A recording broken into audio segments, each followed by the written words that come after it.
Oke, Assalamualaikum warahmatullahi wabarakatuh dan selamat sore semua Bapak Ibu. Oke, senang sekali hari ini kita bisa bertemu secara virtual ya di Open Nasional yang dimana dihadiri ribuan orang ya dari seluruh Indonesia. Nah, Bapak Ibu luar biasa sekali tadi penjelasan dari Bapak Edi ya tentang peluang bisnis, dan betul ya bahwa peluang bisnis saat ini adalah peluang bisnis yang bisa dijalankan di mana saja. Jadi kita bisa jalankan bisnis di mana saja, kapan saja, dengan siapa saja, dan tentunya berbasis dengan produk kesehatan. Nah, ini yang menarik Bapak Ibu. Nah, hari ini ya,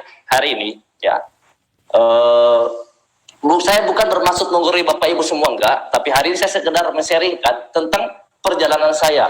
Ya, saya dulunya seperti apa ya, berproses ya, gimana caranya saya mengenal bisnis dan akhirnya bisa berada di titik ini.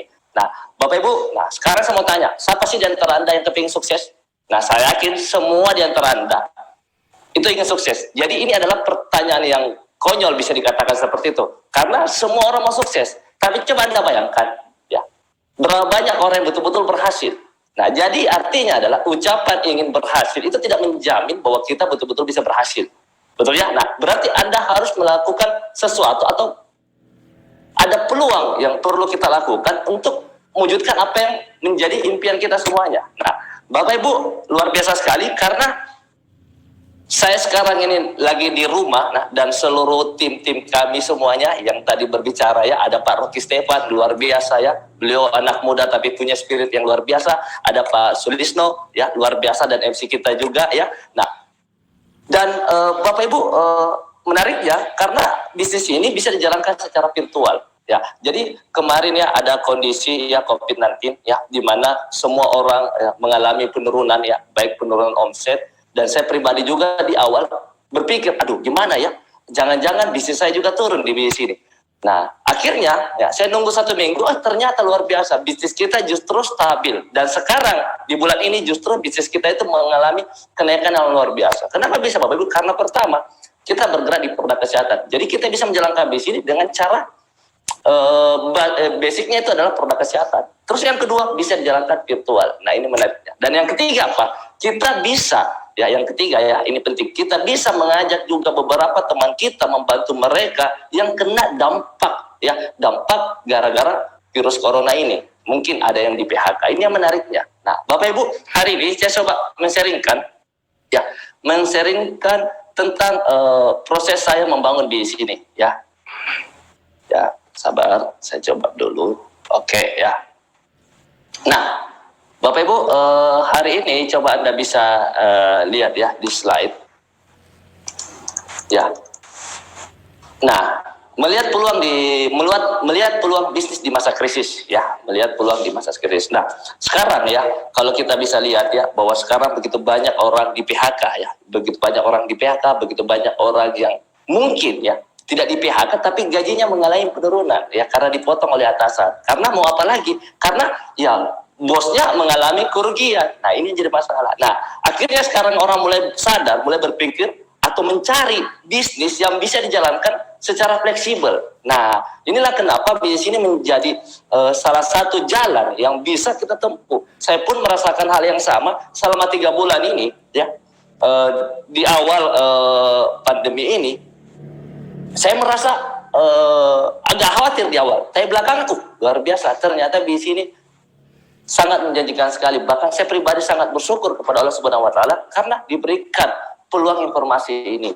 Ya, luar biasa sekali. Nah, ini Bapak Ibu ya. Nah, mungkin ada di antara Anda ingin bertanya, seperti apa sih saya sebenarnya? Apakah orang di bisnis ini ya, di bisnis TNC ini adalah yang bisa berhasil hanya orang-orang yang pintar gitu, yang akademis, seperti tadi pembicara kita ya, Pak Edi, luar biasa, beliau adalah salah satu direktur ya di perhotelan gitu, manajer ya, direktur di perhotelan, luar biasa, beliau sangat akademis. Nah, saya ini Anda bisa lihat ya, masa lalu saya ini tidak ada tampan suksesnya. Bisa dikatakan saya ini termasuk anak yang berandal ya. Kalau teman-teman saya ya ada yang rankingnya ranking 1 ya, saya ini rankingnya ranking terakhir gitu. Nah, kalau teman-teman saya yang pintar ini, saya juluki dia bureng ya, buru ranking. Kalau saya bureng tapi burengsek seperti itu. Nah, ini kondisi saya di saat saya masih muda. Jadi kalau Anda lihat tidak ada tampan suksesnya, kerjanya cuma hura-hura Bapak Ibu Ya, kerjanya cuma hura-hura. Tapi luar biasanya, kok orang seperti saya juga bisa berhasil. Nah, ini yang menarik Bapak Ibu. Nah, makanya saya senang dalam bisnis ini karena tidak memandang latar belakang Bapak Ibu. Tidak memandang latar belakang. Ya kan? Nah, kerjanya saya dulu ya tiap malam minggu clubbing seperti itu. Ya, tiap malam minggu clubbing, pulang pasti ya teler gitu. Itu masa lalu saya gitu. Gelap banget gitu. Tidak ada tampan-tampan suksesnya. Orang tua marah tiap hari ya. Bahkan saya pribadi itu jarang nginap di rumah karena seringnya bergaul nginap rumah teman. Nah, jadi artinya ya apa ya, bisa dikatakan saya berandal banget. Nah, tetapi Bapak Ibu, ya jangan salah bahwa orang berandal juga itu kepingin sukses. Nah, jadi kebanyakan orang hanya melihat dari saat itu, kondisi saat itu. Mereka tidak melihat bahwa mereka juga ini punya masa depan, mereka punya impian untuk sukses. Nah, akhirnya singkat cerita, di titik itulah saya diperkenalkan sama teman SMA saya. Kebetulan teman SMA saya ini adalah dia termasuk ketua OSIS. Saya diperkenalkan di sini.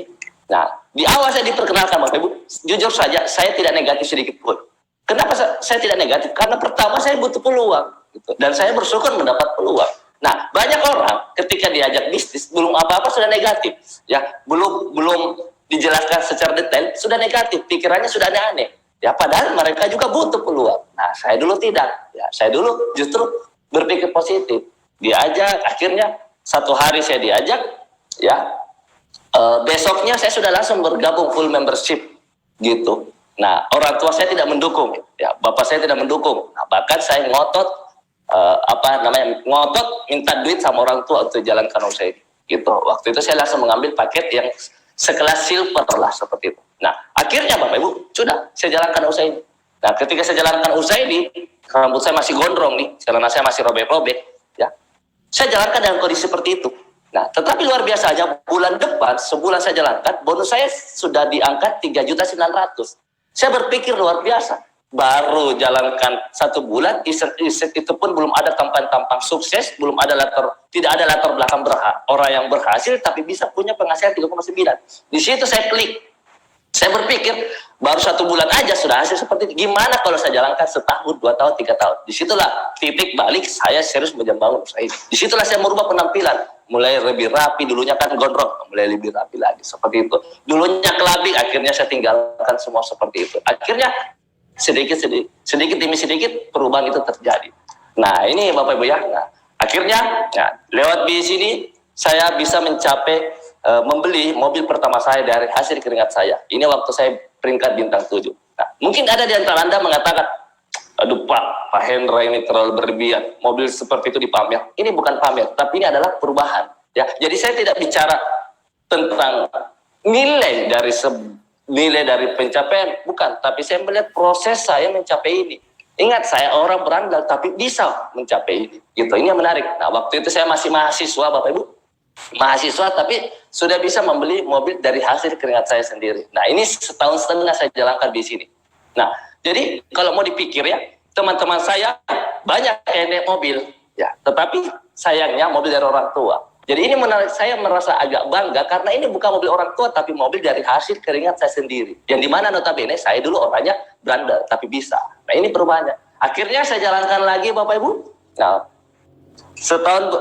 beberapa tahun kemudian saya serius membangun usaha ini, akhirnya saya mencapai peringkat bronze layer. Nah, ketika bronze layer ini yang menarik, saya dapat reward family car. Nah, Bapak Ibu bayangkan ya, waktu itu saya masih kuliah loh, ya, belum sarjana, ya bahkan ya waktu kuliah itu nilai saya hancur banget ya. SMA saya ranking terakhir ya. Jadi kalau ada yang mau tahu saya ranking berapa waktu SMA, gampang, hitung jumlah siswa itu ranking saya. Jadi kalau siswanya 40 ya saya ranking 40. Jadi luar biasa. Tapi saya bersyukur Bapak Ibu. Saya bersyukur dengan kondisi saya yang tidak terlalu pintar, agak goblok. Saya bersyukur. Kenapa saya bersyukur? Karena untuk saya goblok, ya kan. Kalau saya pintar, pasti saya analisa bisnis. Ya, saya analisa dulu gitu. Diajak bisnis saya pikir-pikir dulu ya, saya analisa gimana kalau gini, gimana kalau gini, gimana kalau join nanti tidak untung gimana? Gimana kalau produknya tidak laku? Saya pasti akan berpikir. Untuk saya goblok, makanya percaya aja gitu. Ya. Dan bersyukur ya, karena saya dulu ranking terakhir, jadi saya mudah percaya orang. Nah, ketika masuk usaha ini gampang, tugasnya nyontek doang gitu ya. Jadi saya nyontek, upline saya, ya, ada Ibu Lili, ada Pak Luis Tendian, saya tinggal nyontek. Ya, nyontek, ya, ada Pak Agus Trilasono. Ya Pak Rudiam Nursi tinggal nyontek apa yang dilakukan beliau. Ini menariknya, Bapak Ibu. Nah, akhirnya di titik ini saya dapat family car. Nah, terus berikutnya Bapak Ibu, nah ini menarik. Nah, saya dapat mobil BMW, ya BMW. Nah, ini menarik. Nah, kalau Anda lihat ini saya modif ya, velgnya saya besarin ya. Sorry, bukan besarin, beli velg yang besar gitu ya. Nah ini, nah karena memang dulu saya suka hobinya itu mobil, hobinya itu balap gitu. Tapi zaman dulu balap liar gitu. Terus kalaupun ikut balap ya mobilnya standar. Tapi dari usaha ini luar biasa, saya bisa memiliki apa yang menjadi impian saya. Nah ketika saya naik mobil ini luar biasa. Selalu orang pasti di dekat rumah saya pasti balik. Kerjanya apa? Kerjanya apa gitu. Ya kan? Nah kerjanya apa? Saya ngomong, saya kerjanya penjual obat. Dia nggak percaya gitu. Karena di sekitar tempat tinggal saya hanya satu BMW gitu. Ini yang menarik sekali. Nah, jadi Bapak Ibu, di sini saya terima reward mobil waktu itu umur saya kalau nggak salah 28 tahun. Nah, dan saat itu saya sudah nikah ya. Saya nikah umur 20 tahun. Ini istri saya. Nah, istri saya itu waktu itu nikah umurnya masih belasan tahun ya, 18 tahun. Nah, jadi saya menikah muda, akhirnya saya kerja keras, akhirnya dapat mobil BMW. Nah, jadi ini sekarang mobil, sayangnya sekarang mobil ini saya jarang pakai lagi karena istri saya yang pakai, Bapak. Istri saya ke pasar sekarang naik BMW. Nah, ini menarik sekali. Nah, jadi ke pasar naik BMW, antar anak-anak naik BMW. Nah, saya berpikir ya, kalau saya flashback ke belakang, bersyukur banget ya. Saya membangun Bistiasi, kenal Bistiasi, dan saya bersyukur karena kerja keras di BSI ini, karena hasil yang dulu saya impikan itu ternyata sedikit demi sedikit terwujud. Nah, jadi Bapak Ibu, kalau Anda punya impian, pegang kuat impian Anda. Jangan sampai ada yang mengambil. Karena jujur aja Bapak Ibu, lingkungan kita ini membuat kadang kita susah untuk berpikir sukses. Kadang kita susah untuk berpikir maju. Karena orang-orang ya kadang berpikir, ya mengatakan kepada kita kadang, aduh mimpi lo, masa mau sukses gitu. Kadang seperti itu. Nah, makanya Bapak Ibu saya katakan sama Anda, jaga impian Anda kuat-kuat. Jaga impian Anda baik-baik. Apa yang Anda impikan sudah tentukan, cari gambarnya, tempel di dream book Anda, tempel di dinding rumah Anda, ya, dan Anda kerja untuk mencapai itu. Nah, ini luar biasa.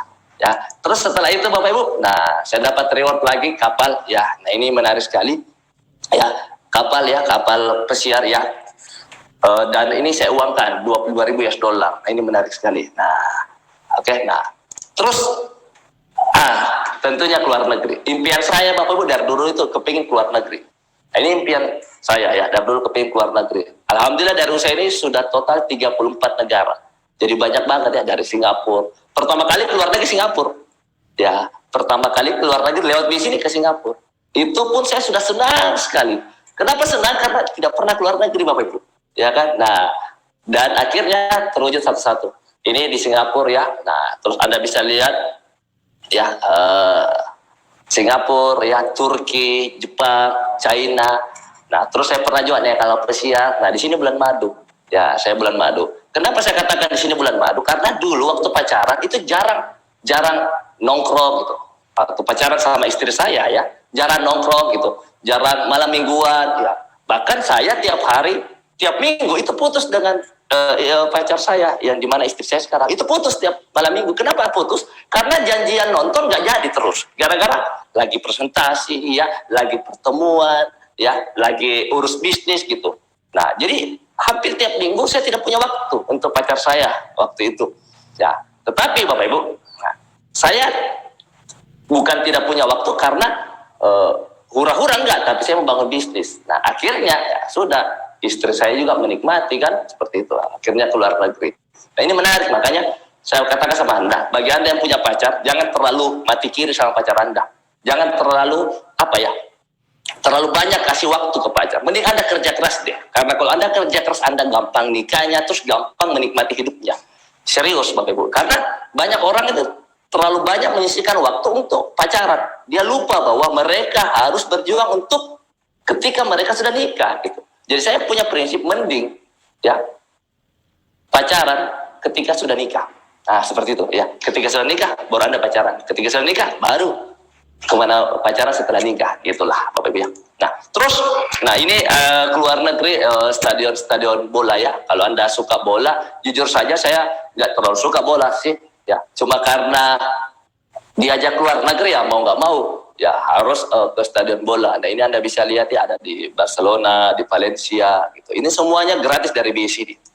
Terus, nah ini di MU ya, nah ini perjalanan keluar negerinya, Bapak Ibu. Nah jadi bagi Anda yang punya impian keluar negeri, ya ayo Bapak Ibu, Anda wujudkan.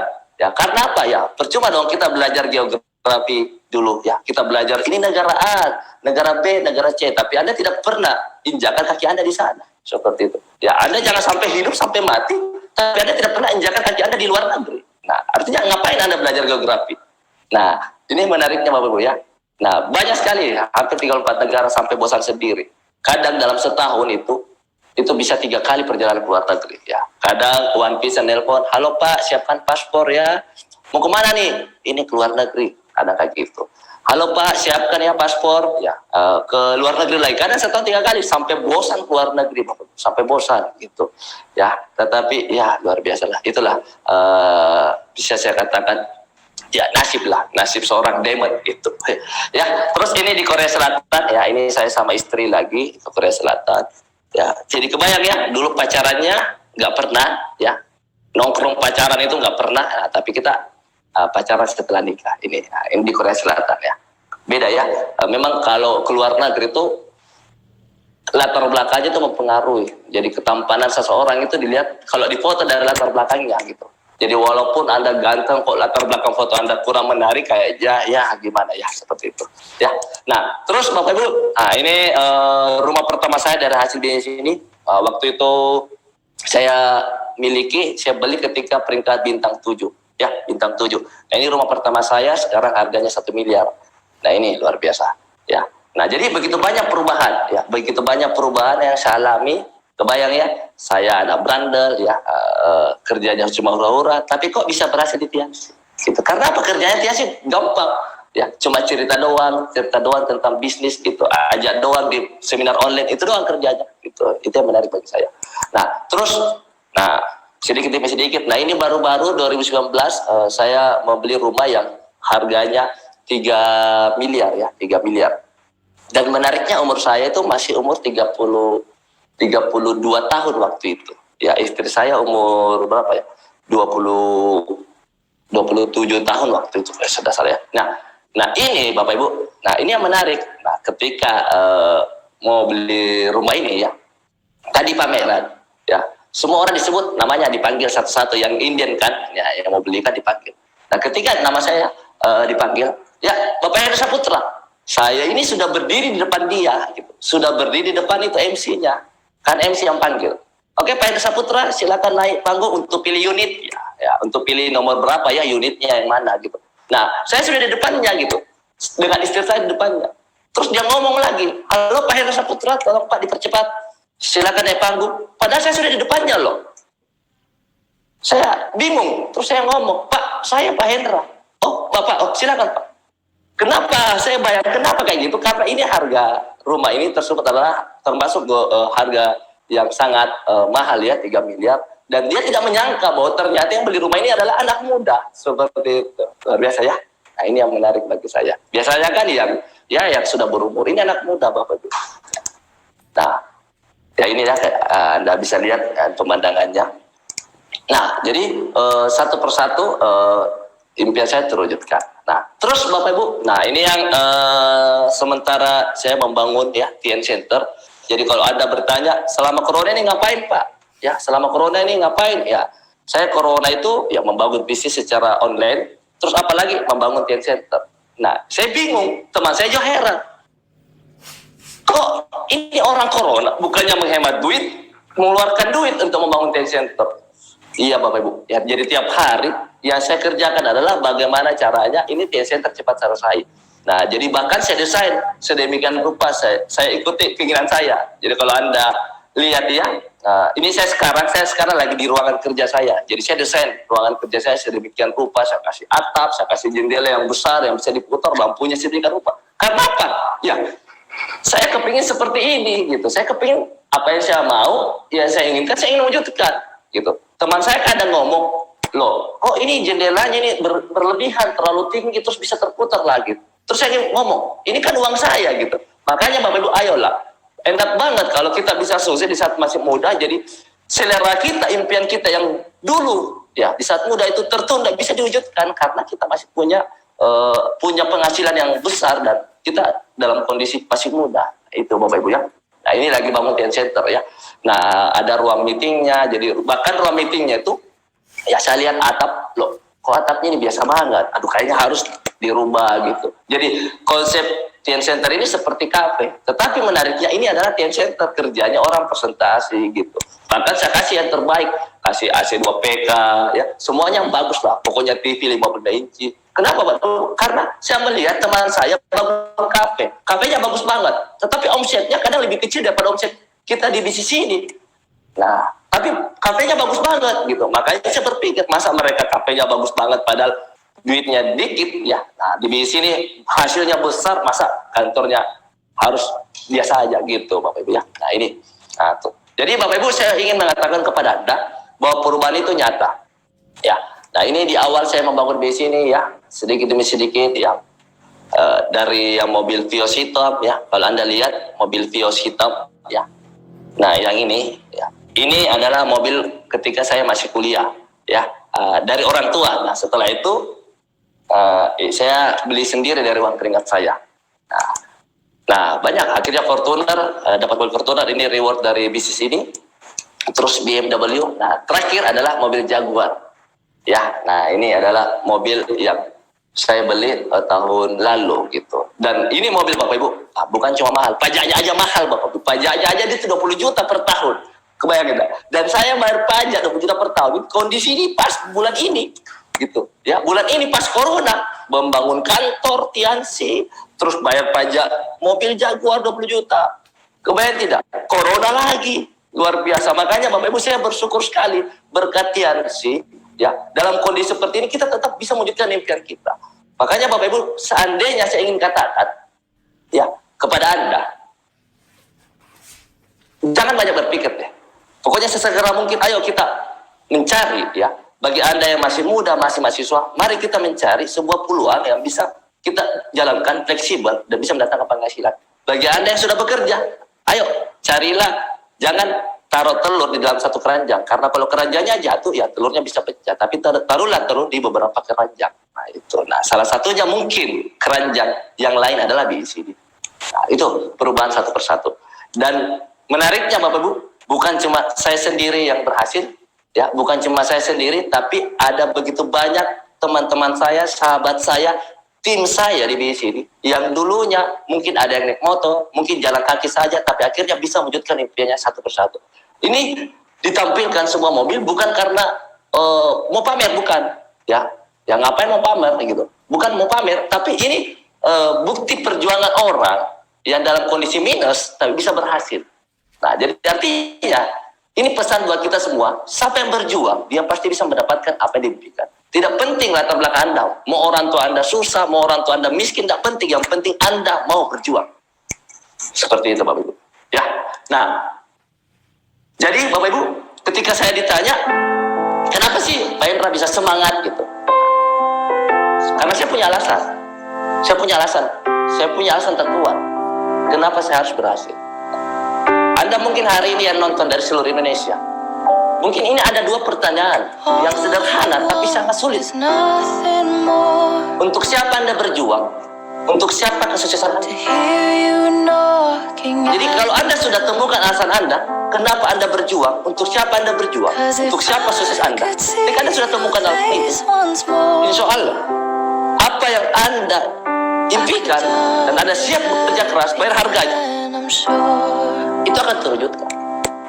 Nah, jadi modal utama di usaha ini Bapak Ibu, Anda tidak perlu pintar, Anda tidak perlu hebat, mau latar belakang Anda seburuk apapun tidak penting semua. Yang penting adalah apa alasan Anda, kenapa Anda mau berjuang, untuk siapa sukses Anda. Mungkin untuk orang tua Anda, mungkin untuk bapak Anda, ibu Anda, mungkin Anda kepingin akan haji, mungkin Anda kepingin bangun rumah orang tua, mungkin Anda kepingin lunasi hutang orang tua. Ini pertanyaan yang sederhana, tapi tidak semua orang bisa jawab. Makanya saya tanya kepada Anda, untuk siapa Anda berjuang? Untuk siapa Anda sukses? Apakah Anda ingin dilahirkan, Anda hidup seperti biasa, terus Anda tidak pernah memberi buat orang tua Anda. Anda tidak pernah memberikan yang terbaik buat orang-orang yang Anda sayangi. Dan akhirnya orang tua Anda satu persatu meninggalkan Anda, dipanggil sama Yang Maha Kuasa. Untuk siapa Anda berjuang? Untuk siapa sukses Anda? Ketika Anda sudah punya alasan ini adalah modal utama kita berhasil. Upline saya Bapak Lustendian mengatakan 99% ada impian. Makanya ini selalu Anda tanyakan dalam hati Anda tiap hari, untuk siapa Anda berjuang. Ketika Anda sudah temukan itu alasan, ya, insya Allah Anda siap berjuang. Anda tidak akan terasa panasnya matahari lagi karena Anda sudah punya impian. Sama nih, seandainya saya ngomong kepada Anda, saya ingin Anda jalan dari tempat Anda sekarang, Anda jalan kaki ke suatu tujuan yang dimana jaraknya 100 km. Tapi dengan berjalan kaki, saya yakin Anda akan menolak. Anda akan mengatakan, Pak, terlalu jauh, Pak. Pak, jauh banget, masa jalan kaki? Tapi kalau sampai di sana, sampai di tempat tujuan 100 km tersebut, ada hadiah yang Anda dapatkan, tiket umroh orang tua Anda. Saya yakin Anda akan bersemangat jalan kaki sampai sana karena ada tujuan. Begitupun dengan kami, Bapak Ibu. Begitupun dengan saya pribadi. Kenapa saya berjuang? Karena ada tujuan. Karena ada tujuan. Bapak Ibu, kalau Anda sudah punya Anda punya alasan terkuat Anda, saya akan mensupport Anda. Tim Anda akan mensupport Anda. Anda akan berjuang tidak sendiri. Anda akan berjuang dengan tim-tim Anda. Dan Bapak Ibu, selalu berpikir positif. Ubahlah mindset Anda untuk selalu menang. Ya. Saya ada kisah seorang jenderal, Bapak Ibu. Ya. Seorang jenderal yang gagah berani. Ya. Ini kisahnya, Bapak Ibu.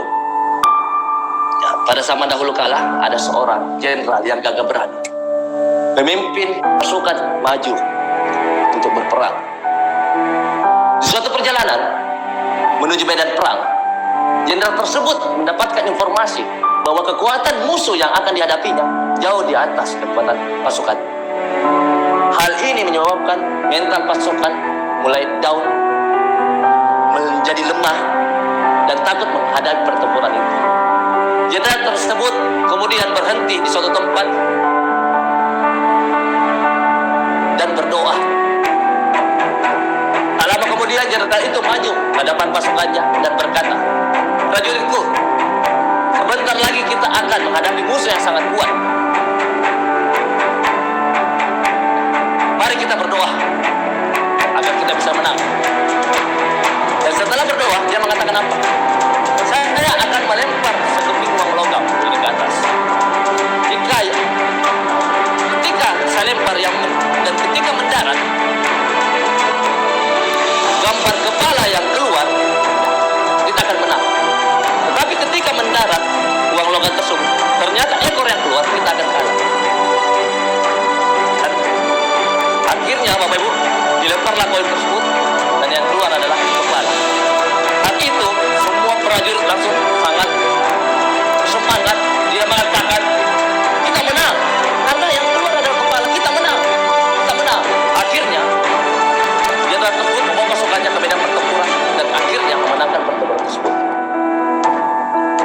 Setelah memenangkan pertempuran tersebut, ada seorang panglima bertanya, "Jenderal, gimana seandainya yang keluar adalah ekor dua logam tersebut?" Si sang jenderal itu memperlihatkan uang logam tersebut. Ternyata kedua sisinya itu gambar yang sama. Apa? Kepala. Bapak Ibu, ya. Akhirnya panglima itu sadar bahwa ternyata untuk bertempur di memenangkan pertempuran bukan dilihat dari kekuatan kita, bukan dilihat dari masalah kita, tapi seberapa besar pikiran kita.